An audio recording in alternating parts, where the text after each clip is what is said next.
Hello बच्चों, क्या हाल चाल आपके? कैसे हैं आप? अकाउंट्स ठीक चल रहा है ना? बेसिक अकाउंटिंग टर्म मजा आ रहा होगा मेरे हिसाब से। देखो, पिछली क्लास में जब हमने बातें की थी आपका बेसिक अकाउंटिंग टर्म में, तो हमने कई सारी बातें, एक तो रेवेन्यू नेचर के आइटम्स का एक प्रॉपर तरीके से डेफिनेशन देखा था, जिसको हमने कहा था रेवेन्यू एक्सपेंडिचर यानी कि एक्सपेंस होता है। फिर हमने आगे आपका बताया था कि वो आपका क्या था जी, वो capital receipts and revenue receipts, आपका जिसको रेवेन्यू रिसिट्स यानी कि रेवेन्यू कहा जाएगा। हमने प्रॉफिट लॉस बातें की थी। आज ना हमें क्या करना है, हमारा जो चैप्टर चल रहा है बेसिक अकाउंटिंग टर्म, जो हमारा चैप्टर चल रहा है बेसिक अकाउंटिंग टर्म, आज हमारी क्लास जो आगे बढ़ेगी, आज जो क्लास हमारी आगे बढ़ेगी मेरे बच्चे, इसके अंदर में मैं एक एग्जाम्पल आपके साथ शेयर करना चाहता हूं। आज की क्लास में नंबर 1 लिखे एग्जाम्पल यहां पे, कहते हैं कि क्लासिफाई, आपको क्लासिफाई करना है वेदर फॉलोइंग, लिखिए मेरे साथ, following are revenue oblique capital receipts oblique expenditure. आपको बताना है कि जो नीचे में बातें आपको मैं दे रहा हूं वो रेवेन्यू रिसीट्स है, कैपिटल रिसीट्स है, रेवेन्यू एक्सपेंडिचर है, फिर कैपिटल एक्सपेंडिचर है। सर कौन सी बात है? लिखिए मेरे साथ, नंबर ए हम यहीं पे लिखेंगे और आगे उसका लिख देंगे जी कि रेवेन्यू या कैपिटल। पर लिखो मेरे साथ यहां पे, कहता है कि सेल ऑफ गुड्स हमने बेचा। फिर कहता, जगह छोड़ता मैं, अभी आंसर मत लिखना, लिखो यहां पे, कहता है कि रेंट पेड हमने रेंट पे किया। फिर कहता है कि सैलरी भी हमने पे किया, सैलरी पेड। फिर कहता है आपका यहां पे और क्या लो बताओ जरा। सर हमने यहां पे परचेज किया, परचेजेज किस चीज का जी? तो परचेज ऑफ गुड्स हमने किया, गुड्स जिसमें हम डील कर रहे हैं। फिर लिखो यहां पे आपका, कहता है कि परचेज ऑफ मशीन, हमने मशीन लिया, मशीन जो कई वर्षों तक यूज होता है। फिर परचेज ऑफ बिल्डिंग, हमने बिल्डिंग भी परचेज किया है। फिर कहता आपका यहां पे, फिर कहता आपका परचेज ऑफ फर्नीचर, हमने फर्नीचर पे परचेज किया। लेकिन कहता है कि ऑन क्रेडिट पे, मतलब हमें आगे पेमेंट करना है। 9th लिखो यहां पे, 9th लिखो, कहता है कि आपका सेल ऑफ मशीन, हमने मशीन बेच दिया। सेल ऑफ बिल्डिंग, हमने बिल्डिंग बेचा है। और फिर कहता है यहां पे लोन टेकन फ्रॉम बैंक, हमने बैंक से लोन लिया है। फिर कहता है यहां पे आपका सेल ऑफ स्क्रैप नहीं होते सामान जो खराब हो जाते हैं हम उसको बेच देते हैं, स्क्रैप बेचा हमने। और फिर लिखो यहां पे आपका कमीशन रिसीव, हमने कोई कमीशन रिसीव किया होगा, कमीशन रिसीव्ड। मैं एक और बता दूं अपने बारे में, अगर मान लो जो मैं फीस आपसे लेता हूं यानी कि फीस रिसीव्ड, ठीक है ना? तो आपको बताना कि रेवेन्यू रिसीट्स है, कैपिटल रिसीट्स है, रेवेन्यू पेमेंट है या फिर कैपिटल पेमेंट है। तो बताओ सेल ऑफ गुड्स क्या बोला जाएगा? बोलो गुड्स का बेचना। सर गुड्स बेचा ना, तो सर ये आपका पैसा आया होगा, जब गुड्स बेचूंगा तो पैसा आएगा। और क्योंकि ये नॉर्मल ऑपरेशन में हो रहा है बच्चे, नॉर्मल ऑपरेशन में हो रहा है, क्योंकि गुड्स ही मेरा काम है, तो इसको हम कहेंगे रेवेन्यू रिसीट्स। अगर आप भूल गए हैं तो पिछले क्लास का एक बार रिवीजन कर लें, आपको समझ में आ जाएगा।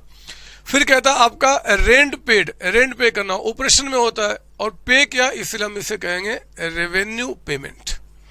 पिछली क्लास का एक शॉर्ट रिवीजन करा रहा हूं बस। सैलरी पे किया, ये भी करंट ईयर में इसका बेनिफिट मिलेगा, तो रेवेन्यू पेमेंट कहा जाएगा। पेमेंट कह दो या रेवेन्यू एक्सपेंडिचर, चलो कोई बात नहीं, वही वर्ड लिखो जो पिछली क्लास से आप लिखते आ रहे हैं। ऐसे पेमेंट भी कोई दिक्कत नहीं है, रेवेन्यू एक्सपेंडिचर आपका कोई भी खर्च जो हमने कर दिया है या होगा लेकिन उसका बेनिफिट मिल गया करंट ईयर में, तो हम उसको रेवेन्यू कहते हैं। परचेज ऑफ गुड्स, ये भी क्या बोला जाएगा? Revenue expenditure. Revenue expenditure. फिर आगे बढ़ते हैं आपको यहाँ पे परचेज ऑफ मशीन। ये मशीन कई वर्षों तक बेनिफिट देगा, और क्योंकि हमने पेमेंट किया होगा बच्चे, मशीन जब लिया तो पेमेंट किया होगा, हम इसे बोलेंगे कैपिटल एक्सपेंडिचर। कैपिटल एक्सपेंडिचर है ना सर? हाँ। अच्छा बताओ परचेज ऑफ बिल्डिंग ये क्या होगा सर? ये भी कहा जाएगा कैपिटल एक्सपेंडिचर। कैपिटल एक्सपेंडिचर, ठीक है ठीक है। अच्छा बताओ purchase of furniture on credit.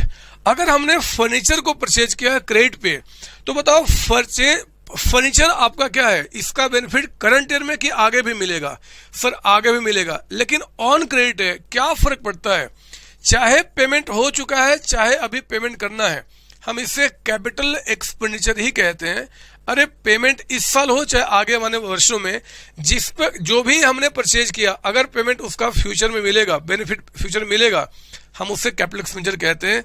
Cell of machine, बताओ मशीन बेचा है, अगर मशीन बेचा तो पैसा आया कि चला गया? सर आया है, ये रिसीट्स है। और क्योंकि मशीन बच्चे जिसको कैपिटल एक्सपेंडिचर कभी कहा था हमने, अगर उससे कोई रिसीट्स होगा तो हम इसे कैपिटल रिसीट्स का नाम देते हैं। जो हमने कभी कैपिटल एक्सपेंडिचर रिकॉर्ड किया है, अगर उसे कोई रिसीप्ट आएगा पैसा तो आप कैपिटल रिसीट्स कहेंगे। उसी तरीके से बिल्डिंग का बेचना भी हम यहाँ पे कैपिटल रिसीट्स के नाम से रिकॉर्ड करेंगे। अच्छा ये लोन लिया बैंक से, सर बैंक से लोन लेना भी कैपिटल रिसीट्स होता है, क्योंकि आपने कहा था सर कि रेवेन्यू रिसीट्स जो नहीं होगा उसको कैपिटल रिसीट्स कहेंगे। और रेवेन्यू रिसीट्स का मतलब होता है कि जो नॉर्मल जो मैं काम कर रहा हूं उस काम से जो मुझे मिलेगा, जो मेरा बिजनेस से मिलेगा, उसको भी है। स्क्रैप बेचना, ये छोटे मोटे काम बच्चे हमेशा बिजनेस में होते हैं। हमेशा आपके बिजनेस में कोई स्क्रैप निकलेगा, कुछ कबाड़ी निकलेगा, आप उसको बेच देंगे, इसको हम रेवेन्यू रिसीट्स कहते हैं। ये बिजनेस से जुड़ा हुआ आपका है, रेवेन्यू रिसीट्स आपका कहा जाएगा। ये आपका कमीशन रिसीव किया, इसको भी हम कहेंगे रेवेन्यू रिसीट्स। Revenue receipts. और बताओ मैं फीस जो आपसे ले रहा हूं वो मेरा क्या कहा जाएगा? Sir revenue receipts. हमने ये जो रिसीव किया वो भी क्या होगा? रेवेन्यू होगा। ऐसे क्लासिफिकेशन होता है आइटम्स का, कोई बड़ी बात नहीं है।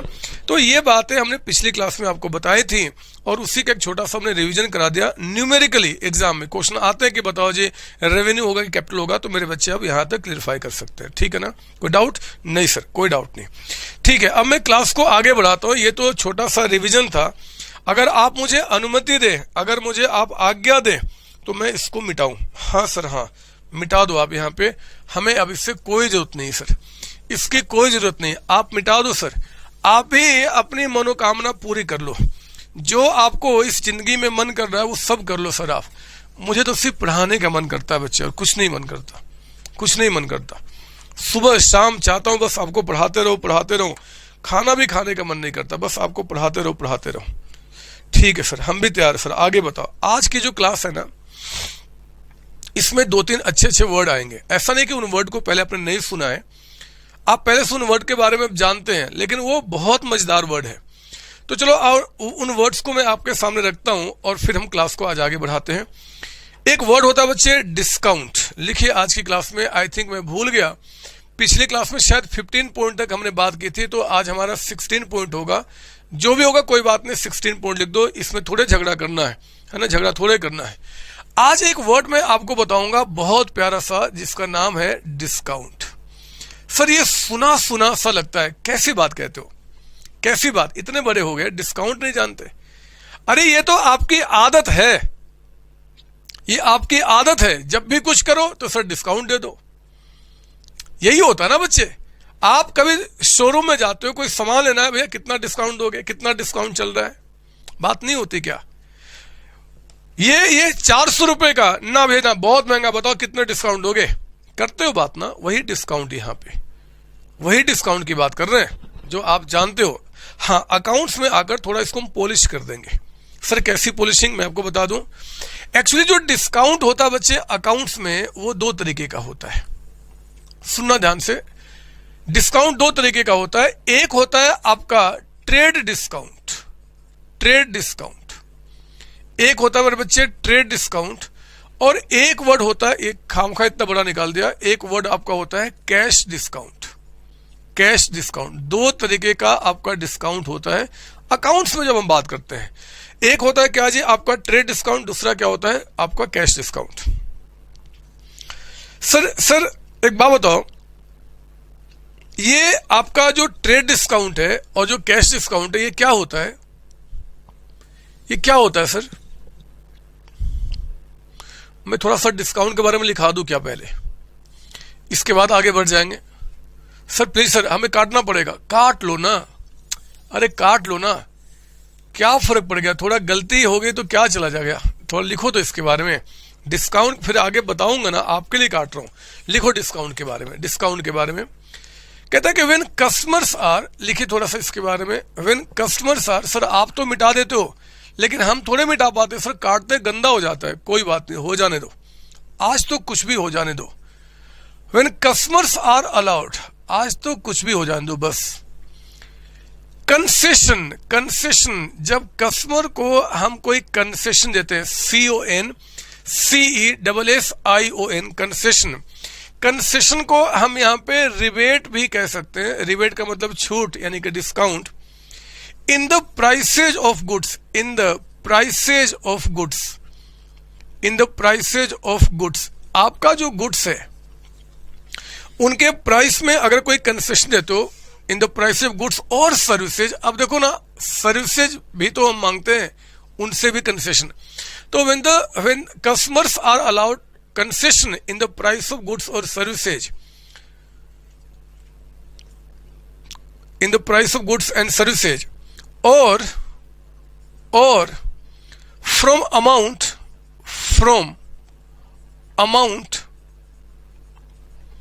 From amount payable, payable, comma, it is called discount. Sir कुछ लिखा बट पूरी बात सर दिमाग में नहीं बैठी। आप तो डिस्काउंट कह रहे थे कि वही है जो हम जानते हैं, फिर ये क्या है? वही बचे, वही जो मैंने आपको बताया। सुनो तो, लिखो इसके आगे जरा आपका, there are two types of discount. Actually accounts में जो डिस्काउंट होते हैं वो दो तरीके के होते हैं। नंबर ए क्या लिखा था हम लोगों ने? Trade discount, trade discount. और लिखेंगे आप नंबर बी यहां पे, cash discount, cash discount. Sir ये क्या होते हैं सर? चलो पहले हम इसको समझते हैं, फिर थोड़ा सा इसके बारे में लिखेंगे। पहले सिंपल शब्दों में इसका मतलब समझो। लिख लिया पहले यहां तक आपने? अरे लिख लिया आपने? सर हाँ, यहां तक तो हमने लिख लिया, तो ठीक है। सॉरी, अब जरा सिंपल शब्दों में इसका मतलब सुनो कि ट्रेड डिस्काउंट क्या होता है, कैश डिस्काउंट क्या होता है। देखो मैं कुछ यहां पे बना रहा हूं, आप नहीं बनाना, बस आप सुनना। ये देखो, आप जरा बताओ ये क्या है, जरा बताओ ये क्या है, आपको क्या लगता है ये क्या है, जरा बताओ। सर हमें तो एक बॉक्स लग रहा है जिसमें थोड़ा सा रास्ता है। नहीं बच्चे नहीं, आप गलत बता रहे हो। ये एक शोरूम है बच्चे, शोरूम है, ये बहुत बड़ा एक शोरूम आपका है। जरा सुनो ध्यान से क्या हुआ। एक बार की बात है, आपकी बात कहता हूं, आपकी बात। मैं एक बिजनेस हूं, आप मेरे पास आए, ये शोरूम मेरा है, ये लो, ये शोरूम किसका है? मेरा, मतलब आपके सर का। अच्छा बताओ, इस शोरूम में मैंने ये क्या रखा हुआ है, जरा बताओ, ये ध्यान से देखना, बताओ ये क्या है। सर ये क्या है सर? समझ में नहीं आ रहा है। अरे ये शर्ट है, शर्ट नहीं होता शर्ट ऐसा। शर्ट देखो जरा, हाथ ऐसे निकला तो एक यहां निकल गया, कि यहां निकल गया, ये दोनों ऐसे है और ऐसे वाला ये सीधा हो गया, ये शर्ट है। ड्राइंग मुझे ठीक से नहीं आती, बट मान लो क्या ये दिख भी तो रहा है आपको, ये शर्ट है, SHIRT। क्या लिख दिया मैंने? SHIRT, ठीक है ना। अब देखो जरा सुनो, अब सुनो मेरी बात। मैं शोरूम में बैठा हुआ था, इस शर्ट को बेचने के लिए आप मेरे शोरूम में आए, और आपने कहा कि सर ये शर्ट तो बड़ा प्यारा है, सर कितने में दोगे? मैंने कहा कि देखो जी, इसकी कीमत जो है ना, इसकी कीमत 2000 है, मैं आपको 2000 रुपए में दूंगा, 2000 में। आपने कहा कि सर ये बहुत महंगा, सर बहुत महंगा है, इतना नहीं दूंगा मैं। हमने पूछा कितने में लोगे, बताओ ना। आपने कहा कि सर आप हमें इसको 100 रुपए में दे दो, 100 रुपए में। जरा बताओ ये बात बनेगी बच्चे? अरे मैं जिस शर्ट की कीमत 2000 रुपए कह रहा हूं, आप मुझे 100 रुपए में मांग रहे हो, बात बनेगी क्या यहां पे? नहीं सर, नहीं, बात तो नहीं बनेगी। फिर क्या होगा जरा बताओ? सर नेगोशिएशन होगा, नेगोशिएशन होगा, कुछ मैं बार्गेनिंग करूंगा, कुछ आप बार्गेनिंग करोगे, थोड़ा सा आगे मैं जाऊंगा, थोड़े से आप आगे आप आओगे और फिर बात बनेगी। और बनी गई बात बच्चे, बन गई बात। पता है ये जो 2000 का शर्ट था ना, ये हम दोनों ने एग्री किया कि चलो जी आप मुझसे ये 1200 में आप हमसे ले लो, 1200 रुपए में लो, मैं इस प्राइस को हटाता हूं। ये 2000 जो है ना बच्चे, ये मेरे इस शर्ट का एमआरपी था। एमआरपी का मतलब क्या होता है जी, आपका रिटेल प्राइस, जितने में मुझे बेचना था, है ना बच्चे, ये एमआरपी था। तो मेरे होता ना एमआरपी, प्राइस टैग नहीं लगा था शर्ट के अंदर में, वो कितना था 2000, कितने बेचा 1200 रुपए में। कितना मैंने छोड़ दिया आपको, कितना रिबेट दे दिया सर? जो 2000 का शर्ट था सर, आपने मुझे 1200 में दिया, यानी कि सर आपने हमें डिस्काउंट दे दिया। डिस्काउंट दे दिया कितने का? आपने 800 का दिया ना बच्चे, 800 रुपए का डिस्काउंट। अरे 2000 का शर्ट अगर हमने 1200 में आपको बेचा तो डिस्काउंट कितने का दिया? हमने दिया 800 का आपका। अरे ये जो 800 का जो डिस्काउंट दिया ना बच्चे, दिस इज कॉल्ड आपका ट्रेड डिस्काउंट। क्या बोलते हैं? ट्रेड। ट्रेड का मतलब क्या होता है? व्यापार करना, लेन देन करना। जब हम और आप दोनों लेन देन के टाइम पे जो बार्गेनिंग कर रहे थे ना, उसको हम क्या बोलते हैं? Trade discount. आई बात समझ में? अरे सिंपल शब्द में बता रहा हूं, कोई ऐसा नहीं कि मैं बहुत टफ बातें आपके साथ कर रहा हूं। ट्रेड डिस्काउंट का क्या मतलब होता है? कोई पूछे तो कह देना कि भैया जब हम सामान लेने जाते हैं ना, तो उस समय जो बार्गेनिंग होती है, उस बार्गेनिंग में जो हमें डिस्काउंट मिल जाता है, that is called trade discount आपका। कोई पूछ दे कि कोई और भी एग्जाम्पल होता है क्या, या सिर्फ बार्गेनिंग की बात होती है, तो बोला कि ना और भी बातें होती है, जरा सुनो क्या। मैं एक दुकान में गया और बोला कि भैया एक मार्कर दो, एक मार्कर। तो उसने कहा कि एक मार्कर जो आपका है वो आपको मिलेगा 10 रुपए में, 10 रुपीज में। हमने कहा कि ठीक है। हमने कहा कि जरा बताओ, एक नहीं, 1 2 3 4 5 मुझे मार्कर चाहिए, 5। अब कितने में दोगे? तो बताओ, उसने एक कितने का बोला था? 10 रुपए का। तो 5 कितने के हो गए? 50 रुपए के। 50 हो गए ना। बट उसने कहा कि चल कोई बात नहीं, आप हमें 45 दे देना। Bulk discount. अरे बल्क क्वांटिटी डिस्काउंट, ये भी तो मिलता है। नहीं मिलता आपको? एक पेन लूंगा तो 10 रुपए का, 5 लूंगा तो 45 रुपए का, 46 का कुछ डिस्काउंट मिलता है ना बच्चे। सर हाँ, ये जो डिस्काउंट आपको मिला आपका 3-4 रुपए का, वो भी क्या होता है? आपका ट्रेड डिस्काउंट होता है। Trade discount. पर बच्चे ट्रेड डिस्काउंट का मतलब होता है बार्गेनिंग जो होती है उस टाइम पे कह दो, या कह दो कि क्वांटिटी डिस्काउंट। आप जब ज्यादा लेते हो तो ज्यादा आपको कुछ प्राइस कुछ कम हो जाता है, उसको बोलते हैं ट्रेड डिस्काउंट। आई बात समझ में? सर हाँ अच्छा एक बात बताओ, आपसे ही पूछता हूं, जरा सोच समझ के बताना कि प्राइस का जो प्राइस था ना शर्ट का, वो 2000 था, लेकिन जो मैंने आपको सेल किया, जो मैंने वो शर्ट आपको दिया, वो कितने में दिया जरा बताओ? सर आपने दिया हमें 1200 में। 1200 में। मेरे बच्चे ध्यान से मेरी बात सुनना, ये 2000 जो है ना, जो एमआरपी है, हम इसको ग्रॉस सेल प्राइस कह सकते हैं। सर हम भी लिखे, कोई जरूरत नहीं है। ग्रॉस सेल प्राइस आप दिमाग में बैठा लो ना, ये तो छोटी छोटी बातें हैं, चाहो तो लिख लो, बट दिमाग में बैठाने की बातें हैं। ये जो ग्रॉस सेल प्राइस था ना, ग्रॉस सेल प्राइस, इसमें से ट्रेड डिस्काउंट को माइनस करके क्या निकला आपका? ये हो गया नेट सेल प्राइस। एक बात बताओ, अगर मान लो कोई मुझसे पूछ दे कि आपने शर्ट कितने में बेचा, कोई पूछ दे मुझसे कि आपने शर्ट कितने में बेचा, तो जरा बताओ क्या बोलूं? 2000 में कहूं कि 1200 में बोलूं? आपका कितने में बेचा? सर आपने 1200 में बेचा। हाँ बच्चे, हाँ बिल्कुल ठीक बोला। मुझसे कोई पूछेगा कि आपने शर्ट कितने बेचा, तो मैं क्या बोलूंगा? 1200 रुपए में, 1200 में। अच्छा, आपसे कोई पूछे कि आपने शर्ट परचेज कितने में किया, तो क्या बताओगे? सर मैं भी 1200 ही बताऊंगा, क्योंकि परचेज तो 1200 रुपए में हुआ है। अब बिल्कुल ठीक बोले बच्चे।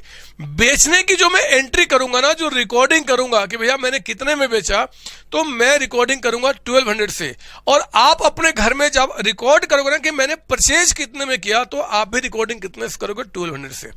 इन शॉर्ट कहना चाहता हूं कि पूरे अकाउंटेंसी में, सुना मेरी बात, पूरे अकाउंटेंसी में मैं आगे प्रूफ करूंगा, ये जो आपका जो ट्रेड डिस्काउंट है ना बच्चे, इसकी कहीं कोई रिकॉर्डिंग नहीं होती पूरे अकाउंटेंसी में। क्योंकि जो पहला ट्रांजैक्शन शुरू हुआ, याद करो पहला वर्ड फाइनेंशियल ट्रांजैक्शन, फाइनेंशियल पैसे में जो ट्रांजैक्शन आपका हुआ है, वो शुरू ही आपका 1200 रुपए से हुआ है। 1200 से, तो the person who is selling this product he will record price, sale price at 1200, and the person who is purchasing that product he will also record the goods at 1200 rupees amount. The first transaction, the financial transaction will be recorded at 1200 rupees only. यानी कि ये price जो है और ये price जो है वो कोई काम का नहीं है, जो फर्स्ट रिकॉर्डिंग आपका होगा sorry that will start from 1200 rupees का अमाउंट। आई बात समझ में? सर हाँ सर हाँ, ये तो आपने ट्रेड बताया डिस्काउंट, फिर सर ये कैश डिस्काउंट क्या होता है? चलो ना उसके बारे में बाद में, पहले आप ट्रेड डिस्काउंट के बारे में थोड़ा सा लिखो मेरे साथ। लिखो जरा यहाँ पे नंबर ए ट्रेड डिस्काउंट लिखो, यहाँ पे अच्छे अच्छे वर्ड है, प्यारे प्यारे, हम इनको समझते हुए अकाउंट्स को आगे बढ़ाएंगे। लिखे ट्रेड डिस्काउंट के बारे में, it is concession, it is concession, it is concession कह दो या ब्रैकेट में रिबेट यानी कि छूट, कुछ भी कह सकते हो। इट इज कंसेशन कहता है कि allowed by seller, allowed by the seller, seller ने जो कंसेशन अलाउ किया, डिस्काउंट अलाउ किया, it is the concession allowed by the seller on the basis of, on the basis of, basis of क्या जी? तो कहता है कि ऑन द बेसिस ऑफ इधर क्वांटिटी, इधर EITHER, इधर क्वांटिटी QUANTITY, क्वांटिटी और वैल्यू ऑफ सेल, और value, value of sale. Sir क्या मतलब निकल गया? यही तो बताया, देखो ना, देखो ना, अरे देखो तो मेरी बात, हमने 2000 का सामान 12 बेचा तो हमने 800 का डिस्काउंट दिया। ये डिस्काउंट दिया मैंने वैल्यू में से, वैल्यू में से, है ना, वैल्यू में से, या फिर क्वांटिटी डिस्काउंट, क्वांटिटी एक लिया तो आपका 10, 5 लिया तो कितना आपका हो गया 45। तो ये ट्रेड डिस्काउंट जो होता है बच्चे, ट्रेड डिस्काउंट ये मिलता है, या तो इसका बेसिस क्या होता है जी, क्वांटिटी का, जितना क्वांटिटी ज्यादा उतना ज्यादा डिस्काउंट, या सेल की वैल्यू कितनी है। क्योंकि 2000 में हमने 800 का डिस्काउंट दे दिया, लेकिन 20 रुपीज में थोड़े 800 का डिस्काउंट दे सकते हैं, तो वैल्यू के बेसिस पे डिपेंड करता है आपका, या सिंपली कह दो बार्गेनिंग के टाइम पे जो डिस्काउंट आपका मिलता है। लिखेंगे आगे यहाँ पे फुल स्टॉप के बाद लिखना सेल्स आर रिकॉर्डेड, इसी में लिख रहे हैं अभी आप, sales are recorded, sales are recorded मतलब जब मैं सेल की रिकॉर्डिंग करूंगा in accounts, in accounts, accounts में जिसको हम स्टडी कर रहे हैं मतलब बुक में, in accounts at, at net, net sale price. ये हमेशा किस पे रिकॉर्ड होगा बच्चे? नेट सेल प्राइस पे। नेट सेल प्राइस का मतलब क्या होता है ब्रैकेट में, दैट इज आपका एक तो gross, gross sale, gross sale price, लिखो यहां पे gross sale price minus trade discount, minus trade discount, minus trade discount, है ना बच्चे। तो नेट सेल प्राइस का मतलब क्या हो गया? ग्रॉस सेल से लेस आपका ट्रेड डिस्काउंट। इस पे आप यहां पे सेल्स को रिकॉर्ड करते हो। उसी तरीके से लिखना फुल स्टॉप के बाद, फुल स्टॉप के बाद सिमिलरली, सिमिलरली, सिमिलरली परचेजेज, जो बंदा परचेज करेगा यानी कि आप परचेजेज आर रिकॉर्डेड, जिसने परचेज किया वो रिकॉर्ड करेगा at net purchase price, net purchase price. जरा बताओ आगे ब्रैकेट में, दैट इज जो मेरा सेल प्राइस था आपके लिए परचेज प्राइस हो जाएगा। तो जो ग्रॉस सेल प्राइस था, gross sale sorry purchase price आपके लिए, अगर मैं आपके एंगल से बात करूं तो ग्रॉस परचेज प्राइस जो था इसमें से हम क्या माइनस कर देंगे? Trade discount. हमने ट्रेड डिस्काउंट दिया, आपने ट्रेड डिस्काउंट लिया, हमने जिसको माइनस किया आपने भी उसको क्या करना है? हटाना है जी, और उसी पे आपको रिकॉर्ड करना है। तो हम कह सकते हैं इन अदर वर्ड्स, लिखे यहीं पे in other words, in other words trade discount, trade discount is not recorded, is not recorded in books of account, in books of account, in books of account at all। मतलब बच्चे जो आपका trade discount होता है, इस trade discount को हम book में कभी भी रिकॉर्ड नहीं करते, ट्रेड डिस्काउंट जो होता है ये कभी भी बुक में आपका रिकॉर्ड नहीं होता, कभी रिकॉर्ड नहीं होता, क्योंकि आप देख रहे हो रिकॉर्ड जब 1280 होगा तो ना तो ये प्राइस रिकॉर्ड होता है और नहीं ये प्राइस रिकॉर्ड होता है। एंट्री यहां से शुरू होगी, एंट्री मतलब रिकॉर्डिंग करना, मतलब क्या होता है मैं आगे बताऊंगा, बट ये बात ध्यान रखेंगे आप यहाँ पे, ठीक है ना। ये हमने आपको यहाँ पे डिस्काउंट के बारे में बताया। जब बात डिस्काउंट की उठी ही है, जब बात डिस्काउंट की उठी ही है, अरे सर एक मिनट सर आपने ट्रेड डिस्काउंट बताया, फिर सर वो कैश डिस्काउंट क्या होता है? दो था ना बच्चे, लिखो यहां पे बी, अब लिखेंगे कैश डिस्काउंट। कैश डिस्काउंट, जरा इसके बारे में समझते हैं कैश डिस्काउंट क्या होता है। सुनना मेरी बात ध्यान से, मेरी बात सुनना, अरे मेरी बात सुनो, अरे सुनो तो मेरी बात, आपसे ही तो बात कर रहा हूं, कौन किससे बात करूंगा जरा बताओ, जरा सुनो तो मेरी बात। देखो ना यहां पे, जरा बताओ मैंने ये शर्ट आपको कितने में दे दिया? 1200 रुपए में, 1200 में दिया ना बच्चे? सर हाँ, मैंने कहा कि पैसे दो, कहा मैंने पैसे दो, आपने कहा कि सर अभी पैसे नहीं है, ये पैसा मैं आपको आज से 3 मंथ्स के बाद आपको दे दूंगा। लो, मतलब मैंने जो सेल किया बच्चे, किसी भी बेचा मैंने जी आपको ऑन क्रेडिट, हमने सेल किसी पे किया ऑन क्रेडिट आपका। सुनो मेरी बात, मैंने क्या किया, मैंने जो शर्ट आपको दिया 1200 में आफ्टर बार्गेनिंग, आपने कहा कि पैसा मैं आज से 3 मंथ्स के बाद दे दूंगा। चलो ठीक है, अब देखो हुआ क्या, कुछ समय गुजरा, 2 दिन 4 दिन 5 दिन 10 दिन, और मुझे यानी कि जो बिजनेसमैन है, मुझे अचानक पैसे की रिक्वायरमेंट आ गई। कहते हैं कि अभी 5-6 दिन ही गुजरे थे, 5-6 डेज ही गुजरे थे, पैसा मुझे आपसे कब चाहिए, कब मिलेगा? 3 मंथ्स के बाद एज पर एग्रीमेंट। लेकिन 5-6 दिन ही गुजरे थे और मुझे अचानक पैसे की रिक्वायरमेंट आ गई, अचानक पैसे की रिक्वायरमेंट आ गई। जरा बताओ कि क्या जिस पे एग्रीमेंट 3 महीने बाद पेमेंट करने का हो चुका है, क्या वो पैसा आज मैं आपसे मांग सकता हूं क्या? बोलो ना, क्या जिस पे एग्रीमेंट 3 महीने बाद पेमेंट करने का हुआ वो पैसा आज आपसे मांग सकता हूं क्या? नहीं सर, नहीं मांग सकते, नहीं मांग सकते सर। क्यों नहीं मांग सकता, क्यों नहीं मांग सकता? अरे सर आपने एग्रीमेंट किया है कि एग्रीमेंट है कि 3 महीने बाद, ठीक बोला बच्चे, नहीं मांग सकता क्योंकि एग्रीमेंट हो चुका है 3 मंथ्स बाद का। लेकिन मुझे पैसे की रिक्वायरमेंट है, मैं करूं तो क्या करूं? एक रास्ता मेरे पास है, एक रास्ता है, पता क्या? मैं एक ऑफर निकाल दूंगा, एक ऑफर निकाल दूंगा कि भैया अगर 3 मंथ्स के बाद पेमेंट करने के बजाय, अगर मान लो अगले 7 डेज के अंदर में, 7 डेज 10 डेज कुछ भी हो सकता है, अगर 7 डेज के अंदर में आपने मुझे पेमेंट कर दिया तो मैं 100 रुपीज और छोड़ दूंगा, और छोड़ दूंगा। अरे जो शर्ट मैंने 1200 में आपको बेचा था तो मैंने 1200 रुपए से एंट्री कर लिया, रिकॉर्ड कर लिया कि हाँ जी हमने 1200 में बेचा आपका।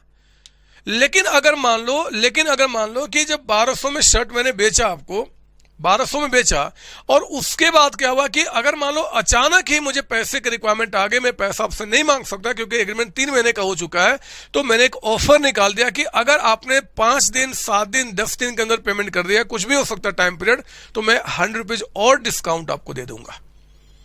पर बच्चे अगर मुझे ये पैसा पे कर देना आपने समय के अंदर में, तो मैंने 100 रुपए और डिस्काउंट दे दिया। ये डिस्काउंट अकाउंट्स में हम इसको कैश डिस्काउंट के नाम से जानते हैं, कैश डिस्काउंट। कोई पूछ दे आपसे कि बताओ कैश डिस्काउंट क्या होता है, तो आप उनको कहना कि जो भी डिस्काउंट दिया टू मेक अर्ली पेमेंट। ध्यान से सुनना, बार्गेनिंग नहीं है यहां कोई बार्गेनिंग नहीं है, कोई क्वांटिटी नहीं बचे, आपको जल्दी पेमेंट करना है, आपने टाइमली पेमेंट करना है। आप टाइमली पेमेंट कर दो। मैं कभी कभी कहता हूं कि भैया अगर टाइम पे पेमेंट किया तो 100 रुपए छोड़ दूंगा, या फिर आप जल्दी पेमेंट कर दो हम आपको 200 रुपए छोड़ देंगे। ऐसी बातें हमेशा बिजनेस में होती है। तो मेरे बच्चे हम उसको क्या बोलेंगे, आपका कैश डिस्काउंट। सुना मेरी बात? सर हाँ। लिखो इसी बात को यहां पे थोड़ा, कैश डिस्काउंट का मतलब क्या होता है लिखना। इट इज कंसेशन कह दो, या कह दो ब्रैकेट में रिबेट का मतलब ही कंसेशन यानी कि डिस्काउंट ही होता है। इट इज कंसेशन अलाउड लिखेंगे यहां पे टू कस्टमर्स। क्यों जी? तो आप लिखेंगे फॉर मेकिंग टाइमली पेमेंट और अर्ली पेमेंट। अगर कोई बंदा टाइम टाइम से पेमेंट करते जा रहा है, अच्छा इंसान है, हमने उसको बोला चल भैया तुमने टाइम टाइम में पेमेंट किया, 10 रुपये छोड़ देता हूं, ये होता है आपका टाइमली पेमेंट। कभी कभी हमने कहा कि भैया पैसा आप जल्दी पेमेंट कर दोगे और जल्दी तो हम आपको 20 रुपया छोड़ देंगे, तो उसको क्या बोलते हैं आपका अर्ली पेमेंट। तो चाहे टाइमली पेमेंट हो चाहे अर्ली पेमेंट हो, टू मेक टाइमली और early payment whatever discount is given by seller to buy, that is called cash discount. बात समझ में आ गई? सर हाँ सर हाँ। तो ये हमारा डिस्काउंट था जो मैंने आपको समझाया। लीजिए मैं अब अपनी शोरूम को हटाता हूं, इस शोरूम को हटाता हूं और मैं इन वर्ड्स को भी हटाता हूं जो मैंने आपको यहां पे दिखाया। लीजिए ये बात हमारी यहां पे आके खत्म हो गई। अब मैं आगे बढ़ता हूं, कुछ और अच्छी बातें आपको समझाता हूं। देखो जब बात डिस्काउंट की उठी है ना बच्चे, तो इससे ही एक थोड़ा मिलता जुलता वर्ड है आपका 17th में, लिखो यहां पे बैड डेट्स का। Bad debts, bad debts, BAD, bad बुरा, डेट्स मतलब कर्ज, जो कर्ज बुरा हो गया, कर्ज जो मैंने दिया था किसी को वो बुरा मतलब खराब हो गया, वो बदमाश पैसा लेकर भाग गया। था एक इंसान, था एक कस्टमर मेरा, था एक बच्चा मेरा जिसने बोला था कि सर आप हमें पढ़ा दो, हम पैसे आपको कल आके दे देंगे, वो आया ही नहीं पैसा देने, वो भाग गया पैसा लेकर मेरे बच्चे। तो क्या बोलेंगे? बैड डेट्स हो गया, डूब गया। बैड डेट्स, डेट्स का मतलब क्या होता है? कर्ज। डेट्स का मतलब क्या होता है जी? कर्ज। जो कर्ज हमने दिया था वो बैड यानी कि खराब हो गया। खराब नहीं, ऐसे नहीं लिखते, खराब, खराब, खराब, डूब गया पैसा। समझ में आ रहा क्या बोला ना?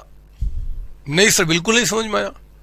आपको क्या लगता है ऐसे हिंदी लिख दोगे तो उसे समझ में आ जाएगा? आप समझाओ ना सर क्या बोलना चाहते हो। चलो मैं बताता हूं, आओ जरा मैं बताता हूं। ये देखो अब जरा यहाँ पे मैं कुछ लिख रहा हूं। याद है मैंने बातें आपसे पहले की हैं, ये लिखना नहीं, ये सुनना मेरी बात, कि सेल ऑफ गुड्स दो तरीके से हो सकता है, या तो कैश पे बेचूंगा या बेचूंगा ऑन क्रेडिट। बोला था ना बच्चे? सर हाँ सर। देखो मैंने क्या किया, कैश पे बेचा तो बताओ पैसा कब मिल गया? अभी कभी मिल गया। लेकिन अगर सेल मान लो हमने किया क्रेडिट पे, सर किसको सेल किया आपने? ए को, बी को, सी को, डी को, ई को, 5 लोगों को बेचा। इनको 10,000 का, सर हम भी लिखे नहीं लिखना, इस बात दिमाग में बैठाना है। इनको हमने 12,000 का बेचा, इनको हमने 15,000 का बेचा, इनको हमने 20,000 का बेचा, इनको हमने मान लो 5,000 का बेचा। इन सबको हमने सेल किया, ABCD। और हाँ बेचा किस चीज पे जी? क्रेडिट पे। तो बताओ जब सेल में आपको करूंगा क्रेडिट पे तो आप सबको मैं अकाउंट्स में क्या बोलता हूं? सर डेटर्स बोलते हैं आप, डेटर्स, DEBTORS। अगर सेल हमने किया है ऑन क्रेडिट तो हम क्या बोलेंगे? डेटर्स आपको बोलेंगे, है ना बच्चे? बताया तो था पहले मैंने आपको। सर हाँ। पता क्या हुआ इसमें, जब इन 5 को हमने कहा कि भैया पैसा पे करो, ए ने पैसा पे कर दिया, बी ने पे किया, सी ने पे किया, डी ने पे किया, ये ई बदमाश जो है वो पैसा लेकर भाग गया, नहीं पे किया। जब मैं पैसा मांगने गया तो वो घर छोड़ के भाग गया। मान लो घर छोड़ के भाग गया, चाहे दुनिया ही छोड़ के भाग गया, ये भी तो हो सकता है। सर दुनिया छोड़ने का मतलब चला गया भगवान के पास, उठा लिया भगवान ने? नहीं हो सकता। अरे नहीं हो सकता क्या हमारा ये कि जब हम पैसा मांगने गए वो मर गया? ये भी तो हो सकता है। सर हाँ। तो क्या मैं उसकी आत्मा से पैसा मांगने जाऊंगा क्या? उसकी आत्मा से मांगने जाऊंगा? सर उसके फैमिली से मांग लो, वो भी चले गए वो भी भगवान के पास, सब चले गए एक ही बार में, सब चले गए। मान लो सबने हाथ पकड़ा एक साथ चले गए, किससे पैसा मांगू जरा बताओ ना? क्या मांगने के लिए मैं भी भगवान के पास जाऊं क्या? ना सर आप नहीं जाना, सर आप अभी नहीं जाना, अभी पढ़ा के जाना। सर ठीक बोला आपने, स्वार्थी कहीं के, पढ़ा के जाना मतलब जिंदा रहो सिर्फ पढ़ाने के लिए और कोई काम के लिए नहीं। खैर छोड़ो, क्यों फालतू में आपसे झगड़ा करता हूं। अरे सेल जब हमने क्रेडिट पे किया तो 5 लोगों को क्रेडिट पे किया, दे ऑल बिकम डेटर्स। इसमें ABCD से तो पैसा मिल गया, ई से पैसा नहीं मिला।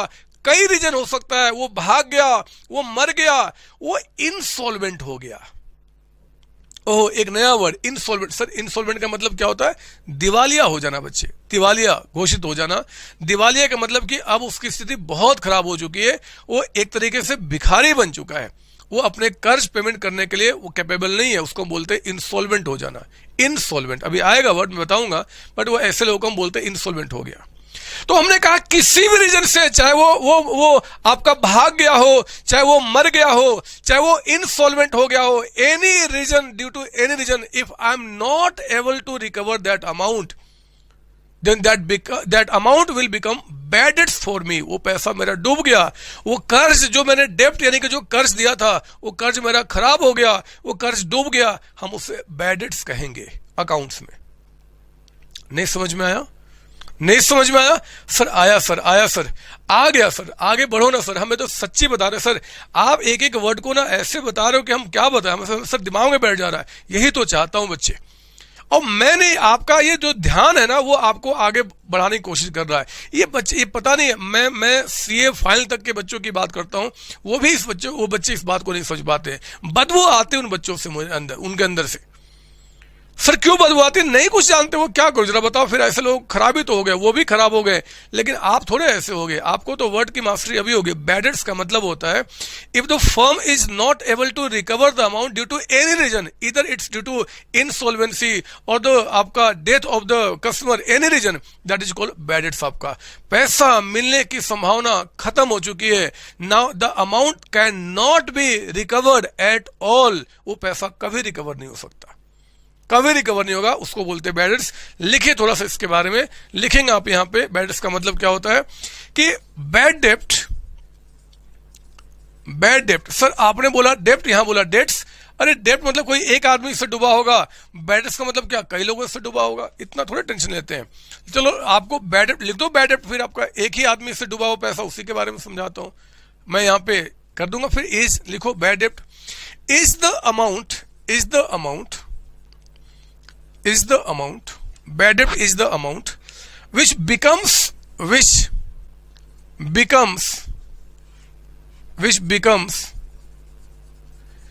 irrecoverable, irrecoverable, IRRECOVERABLE, IRRECOVERABLE, irrecoverable। क्यों जी? पहले तो लिखो फ्रॉम, किससे? सर डेटर से, डेटर्स यानी कि जिनसे हमें पैसा लेना था, उनसे ये पैसा नहीं मिल सकता sir, full stop. It is because of, ये क्यों होता है? इट इज बिकॉज ऑफ, लिखना इट इज बिकॉज ऑफ, या फिर इट इज को इट मे कर देना, इट मे बी, कई रीजन होते हैं, इट मे बी यहां पे बिकॉज ऑफ, हमने क्या बोला जी? इनसॉल्वेंसी, इनसॉल्वेंसी और death, death of debtors, debtors. ये इंसॉल्वेंसी हो गया, डेथ हो गया, कई रीजन होते हैं आपका, कई रीजन होते हैं। हाँ, हम कह सकते हैं कि it is a loss to business, loss to business. मेरे बच्चे ये एक तरीके से बिजनेस को क्या हुआ? लॉस हो गया, लॉस टू बिजनेस। नहीं हो गया? आप बताओ, जो पैसा मुझे मिलना था वो पैसा नहीं मिला तो डूब गया, बैड्स हो गया, लॉस हो गया जी, लॉस हो गया, डूब गया पैसा ये। ठीक है सर, तो जरा बताओ बैड डेट्स जो होता है वो क्या मतलब हो गया? डूब जाना पैसा। किससे डूब जाना? डेटर से। डेटर्स जिनसे हमें पैसा लेना होता है उनसे पैसा डूब गया। आपके घर में भी तो होता है, पापा मम्मी ने किसी को कर्ज दिया था कर्ज कि हाँ जी पैसा आप दे देना, वो आपका पापा मम्मी का डेटर था बच्चे, वो डेटर था। जो कर्ज आपसे लेता है वो आपका डेटर होता है। अब वो बदमाश नहीं दिया, भाग गया, गए पैसा आप मांगने, पापा ने बोला कि बेटा तुम जाओ और पैसा लेकर आ जाओ। उसने इतना पीटा आपको, इतना पीटा कि मैं क्या बताऊं। भागा आप, पैसा लेकर नहीं दिया उसने, आपने, डूब गया पैसा। होता है ना। अरे पापा ने कहा कि बेटा जाओ पैसा लेकर आओ, उस आदमी ने पैसा देने के बजाय आपके सारे बाल काट दिए, यहां से काट दिए, यहां से काट दिया, ये बीच में थोड़ा सा छोड़ दिया, डूब गया पैसा, नहीं दिया, पीट दिया आपको ना, तो पैसा थोड़े देना चाहता है वो आपका। बैड डेट्स हो गया। अब जो करना करो, जो करना करो, पैसे तो डूब गए, बैड डेट्स हो गया आपका। समझ लो मेरी बात यहाँ पे? सर हाँ सर हाँ, लेकिन सर मेरा बाल सर जब कटेगा तो फिर गंदा लगेगा सर, क्यों सोच रहे हो उसके बारे में? अरे बाल के बारे में क्यों सोच रहे हो, बैड डेट्स के बारे में सोचो ना। बैड डेट्स का मतलब क्या, पैसा डूब जाना, बस आपके पैसे डूब गए, बैड डेट्स हो गया, लॉस हो गया आपको। ठीक है, ठीक है सर। लेकिन सर सोचो ना सर, मेरे बाल अगर ना हो, बिल्कुल यहां से कट जाए और सिर्फ यहां पर तो सर मेरे बाल कैसे लगेंगे सर, होने दो ना। फिर से वही बात, अरे बाल पे मत जाओ ना, अकाउंट्स के बारे में बात कर रहे हैं बदमाश, बैड डेट्स के बारे में बात कर रहे हैं। कहां बाल पे पकड़ लिया, मैंने एग्जाम्पल दिया था। ऐसा थोड़ा होगा कि किसी के घर में जाओगे और आपका बाल काटेगा, गला भी काट सकता है, गला भी काट सकता है, तो बाल पे ही क्यों जा रहे हो। सोचो ना, इमेजिन करो आपका गला नहीं है और दौड़ दौड़ के घर में आ रहे हो, पापा को बोल रहे हो पापा पैसे नहीं दिया, कितना मजा आएगा, आएगा ना मजा। मैं बोल रहा हूं ये सोचो, आप सोचते हो अरे गले बाल के बारे में क्यों बात कर रहे हो, क्यों बात कर रहे हो, बात करो ना कि पैसा डूब गया, बैड डेट्स हो गया, वो पैसा आपको नहीं दिया किसी रीजन से, भाग गया, मार के भगा दिया आपको, पीट के भगा दिया, मतलब नहीं देना पैसा, खत्म हो गई बात। ठीक है सर। लेकिन सर आपने जब इस वर्ड को समझाया तो एक वर्ड लिखा इनसॉल्वेंसी। सर ये क्या होता है, लिखो ना 18, अभी तो कहा है इनसॉल्वेंसी का मतलब होता है इंसॉल्वेंट हो जाना। इनसॉल्वेंट का मतलब कि now that person is not in a position to pay your amount, उसकी स्थिति इतनी खराब हो चुकी है कि अब वो पैसा नहीं पे कर सकता, उसकी स्थिति सच्ची में खराब हो गई है, हम उसको बोलते हैं वो इनसॉल्वेंट है। लिखिए जरा यहां पे अगला आपका, यहां पे इनसॉल्वेंसी से मिला हुआ वर्ड इनसॉल्वेंट, इनसॉल्वेंट पर्सन। ये इनसॉल्वेंट पर्सन कौन होता है, जरा सुनो। इनसॉल्वेंट का मतलब कहते हैं कि is a person, insolvent person is a person who is not in a position, who is not in a position to pay his debt। जो डेप्ट पे करने के पोजीशन में, डेप्ट का मतलब क्या होता है, लिख दो यहां पे कर्ज। वो इंसान जो कर्ज अपना जो उसके ऊपर में कर्ज है बच्चे, जो कर्ज है उसको पे करने के पोजीशन में नहीं होता, हम उसको क्या बोलते हैं, इनसॉल्वेंट पर्सन। इनसॉल्वेंट, वो क्या हो गया, इनसॉल्वेंट हो गया। हाँ, और जब बात इंसॉल्वेंट की उठी है, ये खराब इंसान की बात उठी है, तो क्यों ना एक बार हम अच्छे इंसान की भी बात कर लें, जिसको हम कहेंगे solvent person. Solvent, sir solvent का मतलब क्या है, जो पेमेंट करने के पोजीशन में है। आप जिसके घर में गए, उसने मार के नहीं भगाया, आपका हाथ नहीं काटा, आपका पैर नहीं काटा, न सर काटा, न बाल काटा, उसने बस प्यार से आपको पैसे दे दिए, बोला कि यार मैं ठीक हूं, मुझे दिक्कत नहीं है, लो पैसा काम करो, सॉल्वेंट है। All those person who are in a position to pay your डेप्ट, जो आपका डेप्ट पे कर सकता है, जिसकी स्थिति अच्छी, उसको सॉल्वेंट कहेंगे। जो बदमाश हो गया उसको इनसॉल्वेंट कहेंगे। और ये इनसॉल्वेंटी क्या करते हैं, बैड डेट्स कराते हैं, डूबते हैं पैसा। लिखो सॉल्वेंट के बारे में, is a person who is in a position to pay his डेप्ट, जो अपने डेप्ट यानी कि कर्ज को पे करने के पोजीशन में है, हम उसे क्या बोलेंगे, सॉल्वेंट आपका। और जो नहीं है उसको क्या बोलेंगे, इनसॉल्वेंट है। बैड डेट्स अगर होगा तो कौन करेगा, इनसॉल्वेंट करेगा। इनसॉल्वेंट मतलब वो डेटर जो आपका इनसॉल्वेंट हो गया, वो पैसा नहीं पे करेगा, उसको हम कह देंगे बैड डेट्स आपका यहाँ पे। ओह ये क्या कर दिया हमने, अरे 18 के बाद 19 आता है, 18 के बाद 19 आता है, पता नहीं कहां से सीख के आया हूं कि 18 के बाद 18 होता है। ठीक है सर, आगे बताओ सर। आपने आज तो सर डिस्काउंट के बारे में हमें बता दिया, बैड डेट्स भी बता दिया, इनसॉल्वेंट भी बता दिया, सॉल्वेंट भी बता दिया, कुछ और भी है क्या सर? हाँ, जब पर्सन की बात उठी है तो एक पर्सन लिख दो और, जिसको हम कहते हैं प्रोप्राइटर, PROPRIETOR, प्रोप्राइटर, जिसको हम जरा बताओ और क्या बोलते हैं जी, ओनर, OWNER, ओनर, प्रोप्राइटर कई बार यूज किया था मैंने। The person who has invested money into the business, जिसने पैसा इन्वेस्ट किया, अरे वो मालिक जिसने बिजनेस स्टार्ट किया। देखो ना, मैंने सीओसी को स्टार्ट किया, आई am the proprietor, I am the businessman, I am the क्या बोलते हैं इसको, ओनर ऑफ दिस फर्म, मैं इसका ओनर हूं, मैं इसका मालिक हूं। आपने कोई बिजनेस स्टार्ट किया, आप उसके मालिक हो, you will be called the owner of that firm और कंपनी। बात समझ में आ रही है? टाटा कंपनी को जिसने स्टार्ट किया, मान लो Ratan Tata, he is the owner of that company. बात समझ में आ रही है? मैंने कहा प्रोप्राइटर है, मालिक है। And the proprietor is the person who bears the risk into the business, वही तो रिस्क बियर करता है। आप बताओ, मेरे बिजनेस में अगर मान लो मैंने इतने सारे काम स्टार्ट किए हैं, स्टूडियो बनाया, इतने सारे मैंने पैसे लगाए, और मान लो बिजनेस फ्लॉप हो गया, रिस्क किसका है? मेरा है। सब कुछ डूब गया सब कुछ। लेकिन जरा बताओ, यहां पे जो रिस्क बियर करता है वो सिर्फ मैं ही तो बियर करता हूं। अगर मान लो कोई आपका दूसरा तो नहीं आता, मेरे पड़ोसी तो नहीं आएगा इस रिस्क को बियर करने के लिए, नहीं सर नहीं, आपको रिस्क बियर करना पड़ेगा। तो I am the owner, I am the proprietor, I am the person who is bearing risk of this business, I am only the person who is liable to get profit from this business. इस business से जो profit आना चाहिए वो सिर्फ मुझे मिलना चाहिए, क्योंकि मैं ही आपका ओनर हूं। अरे ऑनर जो होता है, जरा बताओ, मैं सैलरी लूंगा क्या? ना सर, आप सैलरी क्या, मैं कमीशन लूंगा? ना, मैं प्रॉफिट कमाता हूं। वो प्रॉफिट नहीं कहा था ऊपर हिस्से में आपका कि भैया हमने इतने का सेल किया, इतने हमारे खर्चे होंगे, जो बच गया वो मेरा है। वो किसका है? प्रोप्राइटर का है, मेरा, ओनर का। लिखिए प्रोप्राइटर के बारे में, the person who commences business, जो बिजनेस को कमेंस करता है, and bears all risk associated with business। Business से जुड़ा हुआ, एसोसिएटेड का मतलब क्या होता है? जुड़ा हुआ।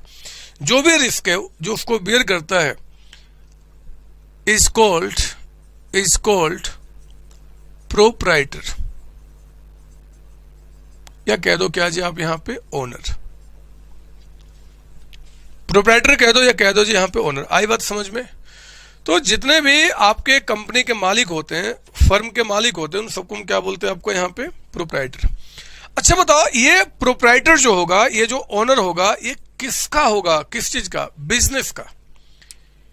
पता, अभी तक जो जितनी बार मैंने बिजनेस कहा ना, अब बिजनेस वर्ड बोलना मैं बंद कर दूंगा बच्चे, बिजनेस बोलना बंद कर दूंगा, क्योंकि बिजनेस के लिए मैं एक नया वर्ड दूंगा जिसको हम कहेंगे एंटिटी। क्या वर्ड बोला हमने? Entity, ENTITY, entity. मतलब सर, मतलब पता है, ऐसे तो इसका मीनिंग बहुत गहरा है, बट मैं आपको बताऊं, अभी तक मैं आपको कितनी बार कहा कि यार सीओसी मतलब मैं, कॉन्सेप्ट ऑनलाइन क्लासेस, सीओसी मतलब क्या, मैं कहा ना अभी तक आपका, तब तक ठीक था जब तक मैंने ये वर्ड आपको नहीं समझाया। मेरे बच्चे याद रखना, अकाउंट्स में होता क्या, मैं आपको बता दूं, मैं अभी आगे अगली क्लास में इसका डिस्कशन हमारे साथ होगा। अकाउंट्स कहता है कि भैया ओनर जो है ना, ओनर अलग है और फर्म अलग है। ध्यान सुनना, ये बात मैं आगे आपको प्रूफ करूंगा। अकाउंट्स कहता है कि ओनर अलग है, मैं अलग हूं और मेरा बिजनेस अलग है। मतलब अकाउंट्स का मतलब हो गया जो हमारे कंट्री का लॉ जो है बच्चे, जो हमारा अकाउंट्स है, ये अकाउंट्स कहता है, लिखना नहीं, कि आप देखो सीओसी जो है और जो संतोष कुमार है, ये दोनों अलग अलग है, ये अलग है, ये अलग है। मैं जो हूं ना, मैं इसका मालिक हो सकता हूं, मैं ओनर हो सकता हूं, लेकिन जो एग्जिस्टेंस है वो ये है सीओसी, इसको हम कहते हैं एंटिटी। एक अलग पहचान, जिसकी पहचान मुझसे अलग है बच्चे। हमारे देश का, हमारे वर्ल्ड का कानून जो है, हमारा अकाउंटेंसी जो है, हमारा जो अकाउंट्स है, ये हर एक वक्त आपको ये बात बोलने को कहता है कि भैया ओनर अलग है और फर्म अलग है। ओनर को फर्म को मिलाना मत। मानता हूं कि ओनर का ही फर्म है, लेकिन जब जब अकाउंट्स को मेंटेन किया जाएगा, जब जब हम किसी वर्ड को डिफाइन करेंगे, तो वो डेफिनेशन संतोष कुमार के लिए नहीं होगा, वो सीओसी के लिए होगा, वो कॉन्सेप्ट ऑनलाइन क्लासेज के लिए आपका होगा, वो सीओसी के लिए होगा। सर कहना क्या चाहते हो? मैं ज्यादा कुछ नहीं कहना चाहता आज। कुछ नहीं कहना चाहता बच्चे, आज तो सिर्फ इतना कहना चाहता हूं कि एंटिटी जो है वो ओनर से अलग होती है। एंटिटी जो है यानी कि जो बिजनेस है वो ओनर से अलग होगा। हमने जितने सारे वर्ड अभी तक देखे हैं, वो आपका एक्सपेंस, वो इनकम, वो आपका कैपिटल, वो लायबिलिटी, वो आपका एसेट, सब इनके लिए इस एंटिटी के लिए, इसके लिए नहीं। सर बात नहीं समझ में आ रही है, मत समझो बात, अभी समझना भी नहीं है। मेरी एक क्लास पूरी चलेगी इसको समझाने के लिए। आज तो इतना समझ लो कि जैसे ही आपने कोई फर्म स्टार्ट किया, आपने कोई कंपनी स्टार्ट किया, तो आप अलग हो गए और वो कंपनी अलग हो गई। और अकाउंट्स जितना स्टडी कर रहे हैं या जितना स्टडी करेंगे, सिर्फ उस कंपनी के लिए स्टडी करेंगे। नाम सुना आपने टाटा का? टाटा नाम सुना होगा सर? हाँ। टाटा क्या एक इंसान है या फिर कोई कंपनी है? टाटा एक इंसान है कि कंपनी है? सर कंपनी है। आपको पता है टाटा का मालिक कौन है? टाटा का मालिक, ऐसे बहुत लोग हैं बट मैं लिमिट में आता हूं। टाटा का मालिक है रतन टाटा, जिसने इसको स्टार्ट किया है। मेन मालिक की बात कर रहा हूं, अभी मालिक समझो आप। मेरे बच्चे, टाटा एक अलग पर्सन है और रतन टाटा एक अलग पर्सन है, कानून के नजर में, अकाउंट्स के नजर में। कल को जब आप बड़े बच्चे हो जाओगे ना, कल को आप सीए, सीएमए, सीएस, एमबीए कुछ भी आपने कर लिया, तो आप रतन टाटा के लिए काम नहीं करोगे, आप काम टाटा के लिए करोगे। टाटा कंपनी में काम करोगे, रतन के घर में नहीं, क्योंकि कंपनी ही आपको एम्प्लॉय करेगी। रिलायंस नाम तो सुना ही होगा। रिलायंस एक कंपनी है और रिलायंस का जो मालिक है ना बच्चे, आपका अंबानी हो गया, अनिल अंबानी हो गया, मुकेश अंबानी, वो तो उसके तो मतलब मालिक है। आपका जॉब कहां पे होगा? सर रिलायंस में होगा। या फिर आप अंबानी के घर में काम करोगे? नहीं सर, हम रिलायंस में काम करेंगे। एक अलग एंटिटी है बच्चे। तो आप अभी सिंपल शब्दों में इतना समझना कि जितने भी फर्म होते हैं हमारे देश में, फर्म जितने कंपनीज हैं, वो सब अलग होते हैं उनको ओनर से। इसलिए बात यहां पे एंटिटी को डिफाइन करने की उठेगी। लिखो एंटिटी का मतलब क्या होता है, लिखना, it means an economic unit. It means an economic unit which performs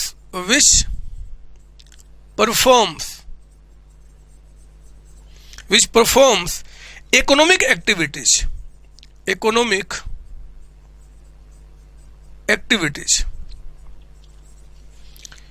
performs economic activities. For example, जैसे कि एग्जाम्पल के तौर पे आपका रिलायंस हो गया, आपका टाटा हो गया, बजाज हो गया, बजाज ऑटो नाम सुना आपने ना, विप्रो हो गया, बहुत सारे नाम होते हैं, विप्रो, सीओसी हो गया बच्चे, कॉन्सेप्ट ऑनलाइन क्लासेज, एक्सेट्रा, बहुत सारे नाम। ये सारे जो है ना, दे आर एंटिटी। अब ये जो एंटिटी होते हैं बच्चे, ये एंटिटी जो होते हैं, लिख दो यहां पे, एंटिटी आपके होते हैं, it may be sole proprietorship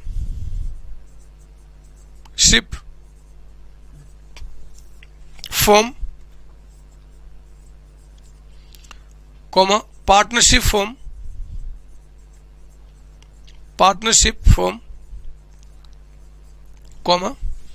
company,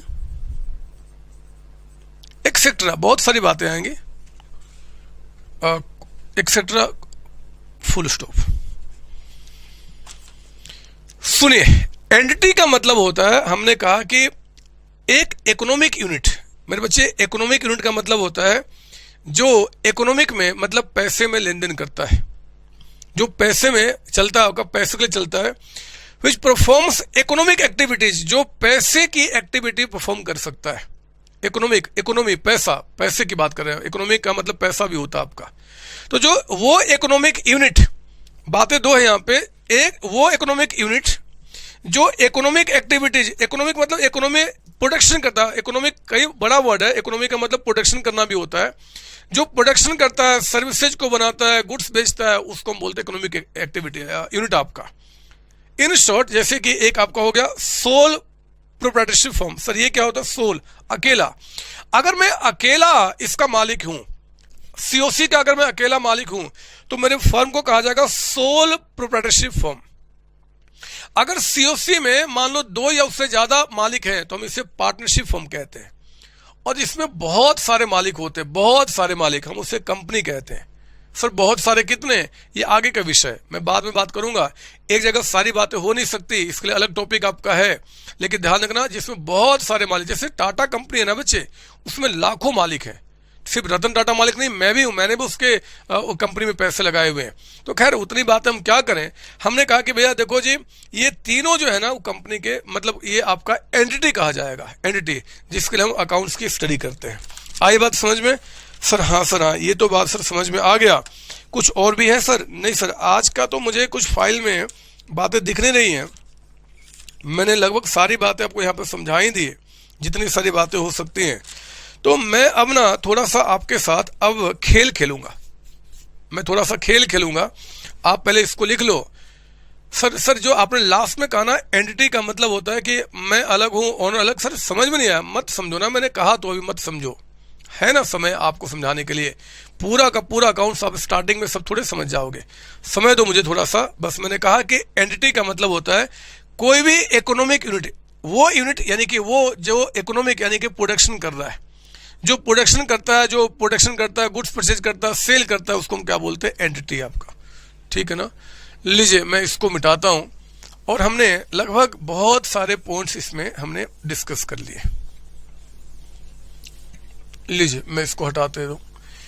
एक वर्ड और मुझे आपसे शेयर करना, एक वर्ड और, एक और प्यारा सा वर्ड आता है बच्चे, एक वर्ड आता है, लिखिए यहां पे 22 में, डेप्रिसिएशन। डेप्रिसिएशन सर ये क्या है? देखो इसको भी समझने के लिए एक बहुत बड़ा चैप्टर आपके बुक में है, डेप्रिसिएशन अकाउंटिंग। मैं वहां पे आपको बताऊंगा, वो कम से कम आपका बहुत लंबा चैप्टर चलेगा। आज थोड़ा डेप्रिसिएशन का मतलब समझ लो, थोड़ा सा मतलब समझ लो बस। डेप्रिसिएशन का मतलब होता है डेप्रिशिएट करना, वैल्यू का कम हो जाना। सर मतलब आपको बताता हूं, जरा बताओ ये क्या है, जरा देख के बताओ ये क्या है, जरा सोच समझ के बताना। मेरी जो ड्राइंग है ना बच्चे, आप इसकी बुराई मत करना, बताओ ये क्या है। सर पता नहीं क्या बना दिया सर आपने, सर कुछ नहीं समझ में आ रहा, कसम सर कुछ नहीं समझ में आ रहा। अरे ये एक मशीन है, आप ठीक से देखो ना, मशीन है। ये मशीन 5 लाख रुपए का, 5 लाख का मशीन हमने परचेज किया था, मशीन परचेज किया था 5 लाख का। देखो ना, अच्छा तो दिख रहा है, मशीन नहीं होता इतने बड़े बड़े मशीन हो गए आपका।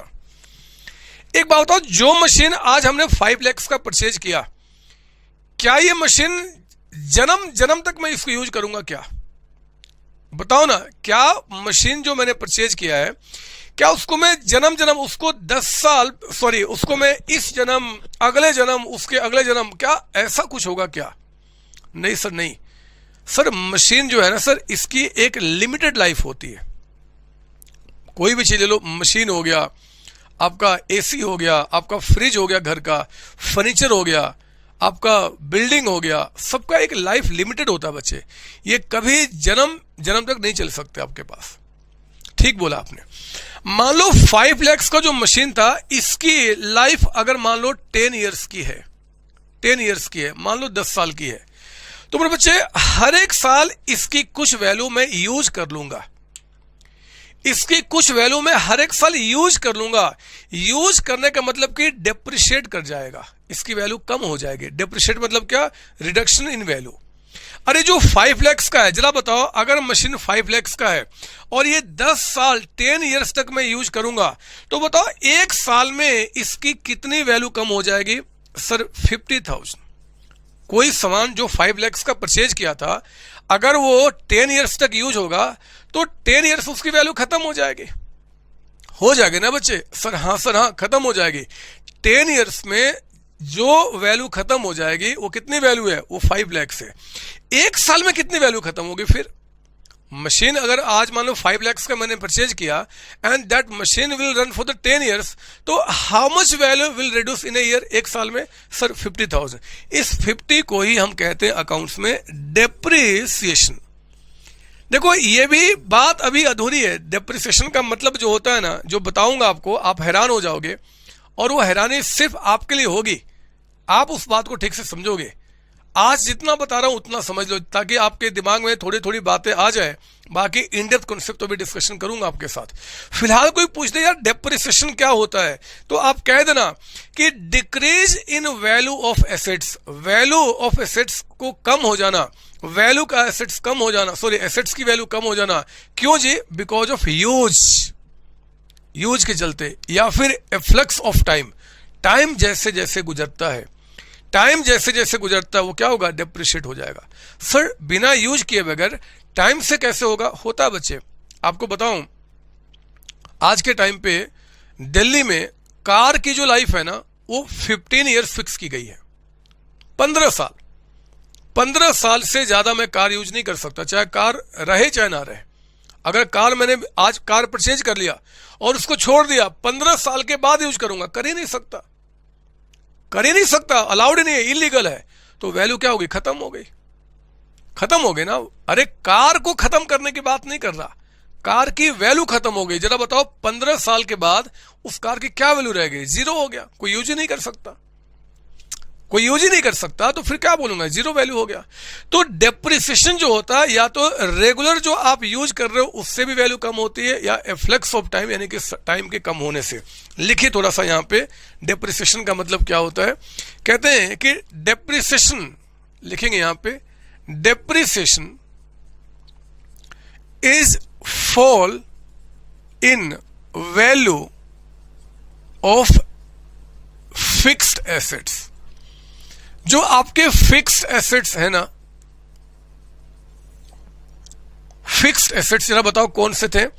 सर वो जिसको आपने कहा था कि वो टेंजिबल इंटेंजिबल वाले, नहीं कहा था, मशीन, बिल्डिंग, जो मतलब 1 साल से ज्यादा वर्ष तक यूज किए जाते हैं, उनको बोलते हैं।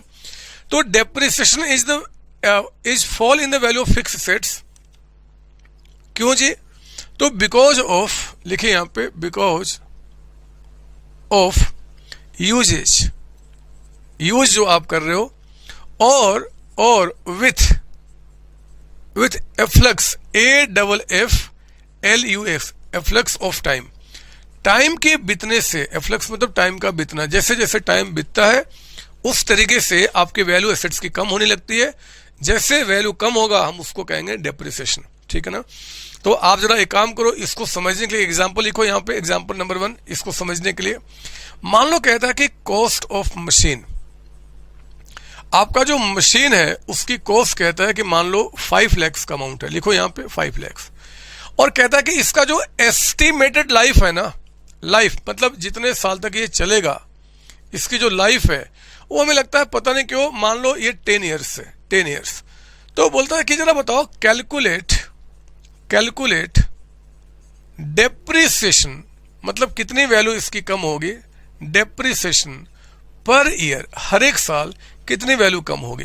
तो देखो सॉल्यूशन में आप कहना कि भैया जो डेप्रिसिएशन यानी कि जो इसकी वैल्यू कम होगी पर ईयर, वो वैल्यू आपका होगा इस 5 लाख को आप 10 ईयर्स में डिवाइड कर दो। तो per year sir, per year 50,000 की वैल्यू यहाँ पे क्या होगी? कम होगी। तो जो वैल्यू पर ईयर कम होगी उसको हम क्या बोलेंगे? आपका डेप्रिसिएशन कहेंगे। आई बात समझ में? हाँ सर, आपको आपने कहा कि हमें उतना ही समझना है जितना आपने समझाया, तो ये तो बात सर समझ में आ गई, इतनी बात समझ में आ गई। लीजिए मैं अब इसको मिटाता हूं, मैं इसको मिटाता हूं और मैं आपके साथ कुछ खेल खेलता हूं। लीजिए मैं इसको मिटाता हूं और आपके साथ कुछ खेल खेलता हूं। इसको भी मिटा दूं मैं, ये भी हो गया सर। हाँ सर, तो 22 हमने टोटल अभी वर्ड पे कमांड किए हैं एक तरीके से। अभी कई सारे वर्ड आएंगे, लिखो जरा यहाँ पे, लिखेंगे यहाँ पे, कुछ खेलते हैं, कुछ खेलते हैं। क्या लिख रहा हूं? खेलते हैं। आओ जरा हम कुछ खेलते हैं। क्यों सर? पढ़ाई नहीं ना बचना, अब हम खेल खेलेंगे। अब हमारा खेल शुरू होगा, अब हमारा खेल शुरू होगा। कुछ खेलते हैं और लिखो ब्रैकेट में यहाँ पे, खेल खेल में हम क्या सीखेंगे जी? Concept building question. कुछ बातें अब जो हमारे कॉन्सेप्ट को स्ट्रोंग करे। जितनी बात अभी तक हमने स्टडी की है उन सभी को देखते हुए हमने कैपिटल देखा, लायबिलिटी देखा, लायबिलिटी में देखा लॉन्ग टर्म होता है, शॉर्ट टर्म लायबिलिटी होते हैं, हमने बहुत सारी बातें देखी, बहुत सारी बातें, है ना बच्चे। आओ खेल खेलते हैं। लिखो यहाँ पे एग्जाम्पल नंबर 1। सर ये कैसा खेल है, पढ़ा रहे हो? अरे अकाउंट्स का खेल है। देखो तो आप यहाँ पे कहता है कि Ram commenced business with capital या एक मिनट मैं फिर वर्ड क्यों लिखूं। राम कमेंस बिजनेस एंड लिखना invested rupees 20 lakhs into the business. उसने 20 लाख रुपए बिजनेस में लगाए हैं। राम ने बिजनेस कमेंस किया और कहता है कि 20 लाख हमने क्या क्या इन्वेस्ट कर दिया बिजनेस में। फिर कहता है ही परचेज्ड, लिखिए यहां पे ही परचेज्ड गुड्स, साथ साथ लिखेंगे। सर क्या करा रहा हो, लिखो तो बताऊंगा। Goods for rupees 8 lakhs on cash basis and rupees 3 lakhs on credit basis। ठीक है ना। लिखो आप यहां पे फुल स्टॉप। कहता है कि he sold goods for rupees 18 lakhs on cash basis and rupees 7 lakhs on credit basis। Full stop. आगे लिखना he also purchased machine for rupees 3 lakhs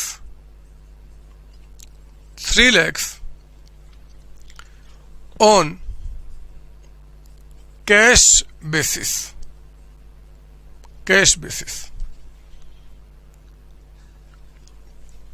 full stop नहीं है। And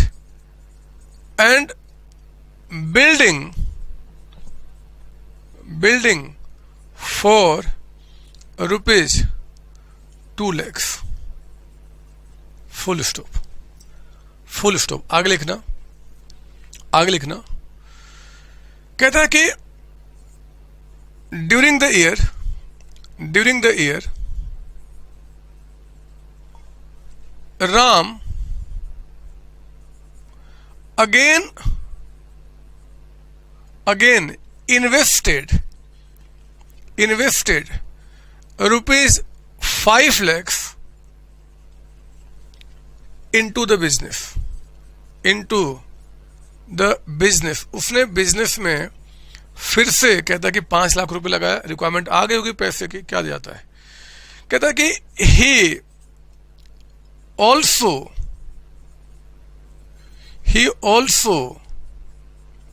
withdrew withdrew